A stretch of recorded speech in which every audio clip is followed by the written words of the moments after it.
The Federal Reserve continued its effort to control inflation by raising its key interest rate by 0.25% on Wednesday, despite the potential consequence of higher borrowing rates on the troubled banking system.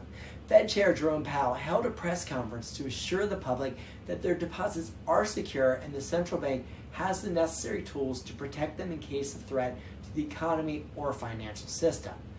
Powell also emphasized that the Fed is still focused on fighting inflation, which may require further rate hikes, but he also indicated this may not be necessary if the banks reduce their lending to conserve cash, which could slow down growth, hiring, and inflation.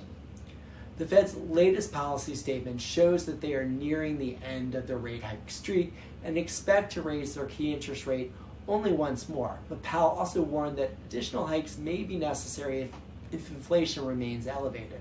Powell also acknowledged that recent events in the banking sector may result in tighter credit conditions and could have an impact on the Fed's plan for interest rates, but he declared overall the banking system secure.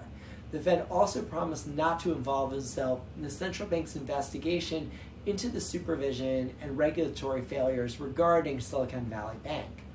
The latest policy decision reflects a shift in the Fed's approach as the current level of benchmark short-term rate is now the highest in 16 years, leading to higher costs for loans, increasing the risk of a recession. Other central banks such as the Bank of England and the European Central Bank are also facing similar challenges in controlling inflation while maintaining financial stability.